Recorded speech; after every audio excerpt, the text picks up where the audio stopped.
Police officers, investigators, etc., what are your holy beep this criminal is smart moments? Guy found out that when a gas station lost its satellite connection, it automatically accepted all credit cards, and would presumably process them later. So, he climbed on the roof and covered the dish with foil to force it to lose connection, then made charges on a card that was cancelled. Many years ago, probably 20-ish, my dad used to own this company and one of his employees died in a car accident. In the next few days my dad received the work logs and books and things that this guy would have kept with him, and that's when my dad realized this guy was doing offline transactions, what they had to do when a client needed something after hours. I'm not exactly sure how it worked. It was something to do with the physical receipt layout, but he would overcharge X amount for the item, get to work and input Y amount paid and have the correct receipt, and pocket the difference. He had been doing this for years and years and my dad didn't realize. Not exactly the smartest, but he was never caught. My dad decided not to say anything to the family or anything like that. Not a cop, but I liked this old en.wikipedia.org wiki Anthony Curcio. About an armored truck robber who covered his tracks by first placing a Craigslist ad to get a bunch of suspects to show up to an imaginary construction job near the scene of the crime dressed like him: yellow vest, safety goggles, blue shirt, respirator mask, work boots. I was an assistant manager at a little deli corner store for a few years and one of the employees bragged that he was getting a bag of weed a week from the store for free. Not to me but to other employees. I couldn't figure out how. The numbers always matched up. He was also really successful with one of our couponing programs. It took me a while to figure out that our POS system would take the coupon without the UPC being scanned. In other words, the coupons were essentially cash. He was cashing out $80 a week in coupons. The kid was pretty smart. I only found out when I was doing RHE inventory and the books the same week. I saw that we sold a ton of ice cream, and thought, geez, I am gonna have to restock the crap out of that. Then realized that it was fully stocked and put 2 and 2 together. My old boss was a major thief with 2 of his close friends in my small city. They all worked normal jobs at areas where they could talk to people, waiting tables and things like that. Every year when Christmas or another break-like holiday they would case out frat sorority houses, and while everyone is seeing family, they'd clean them out. Would go by storage units and look for things like cigarette butts around them and assume people probably practice playing music and store instruments there. Since clearly they're there often enough to hang around and smoke. One of them got pinched when he tried to sell an expensive guitar at a music shop and it was the shop owner's stolen guitar. Thinking quickly, he said how he had bought the guitar from a guy named, let's say, Steve. Gave the cops all the info since he had been working with Steve at the restaurant waiting tables. Well, Steve actually just died about a week before in a car wreck, so no charges on anyone. They had ATVs, motorcycles, every video game console, TVs, instruments, etc. When they were finally busted selling a 4-wheeler to a sheriff's daughter, the other detective who investigated Steve told them that was a pretty clever idea, sending them after a dead man. Then they all went to prison for about 4 years. Long time ago, friend of mine used to be in a professional car thief group. They would steal 70s to 80s model cars and trucks, strip them down, repaint, decorate, then sell them. The state next to theirs had this weird thing where if a car was wrecked, it went to the junkyard but the title was never marked at total destroyed. It's been changed. So they would go buy these wrecks for next to nothing, get a clean title, swap the VIN, scrap the wreck at a metal yard, sell the newly VIN-ed car at normal price to regular people. When I asked what made him quit, he laughed and said, the local district attorney. Turns out the DA was looking for a Camaro for his wife and said buddy had a newly, minty fresh one with low miles for sale. DA along with his sheriff buddy knocked on friend's door to take it for a test ride, at which point said friend beep his pants. Not only was the Camaro hot, the other car in his garage 3 feet away was in the middle of a rebuild, and the truck out front had just been picked up.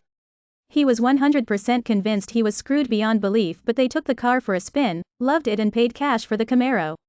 Friend had a come to Jesus moment, saw the error of his thieving ways, took everything automotive at his house to the scrapyard, then went and bought a legit car. All that very day.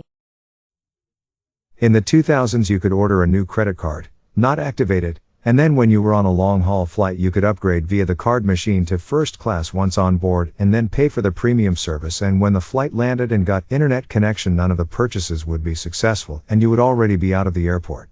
I never understood how they couldn't find you afterwards with your passport and credit card details, but it was a big fraudulent scam that hit the newspapers multiple times. Maybe because apart from witness testimonies there wasn't a sufficient paper trail to say that you were upgraded or had any of the expensive champagne or duty-free. A very clever criminal was stealing electricity for his nightclub in Liverpool. The power company knew something was happening because as soon as this guy took over, their usage was about a quarter of the previous owner.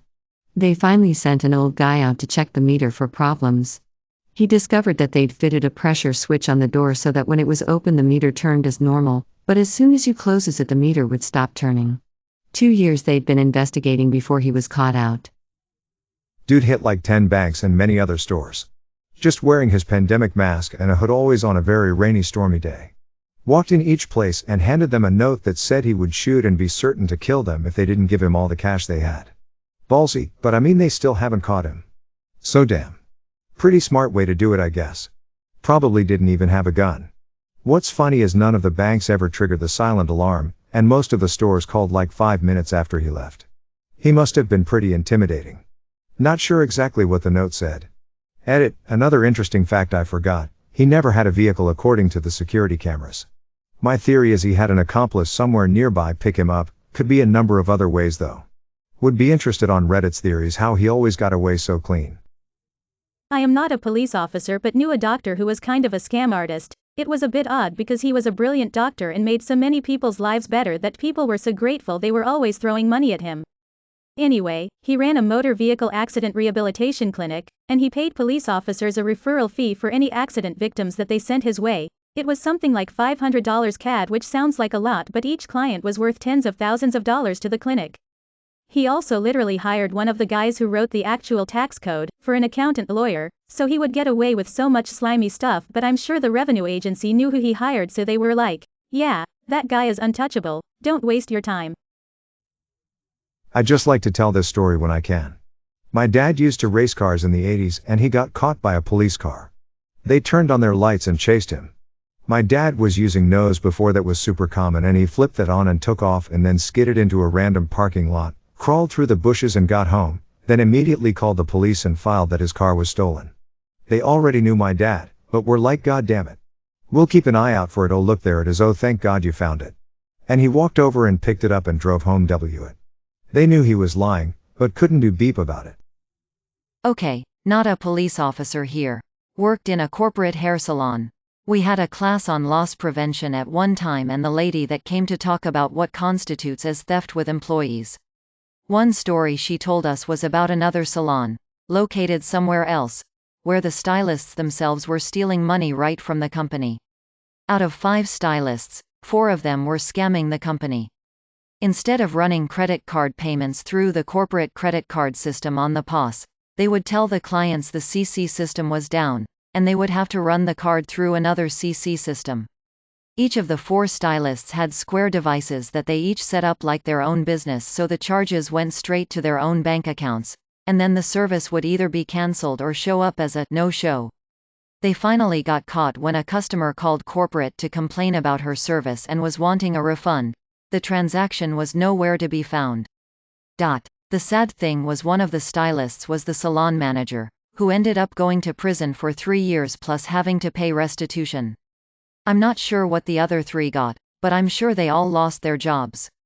Just blows the mind the things people will come up with. Not a police officer, but I saw this story of a black guy wearing a blonde wig with a white person Halloween-type mask over his face with sunglasses, so the cops thought they were looking for a white guy when it was really a black guy loudly crying. Dude robbed millions of people and covers it up by getting elected. May your day be filled with joy and happiness.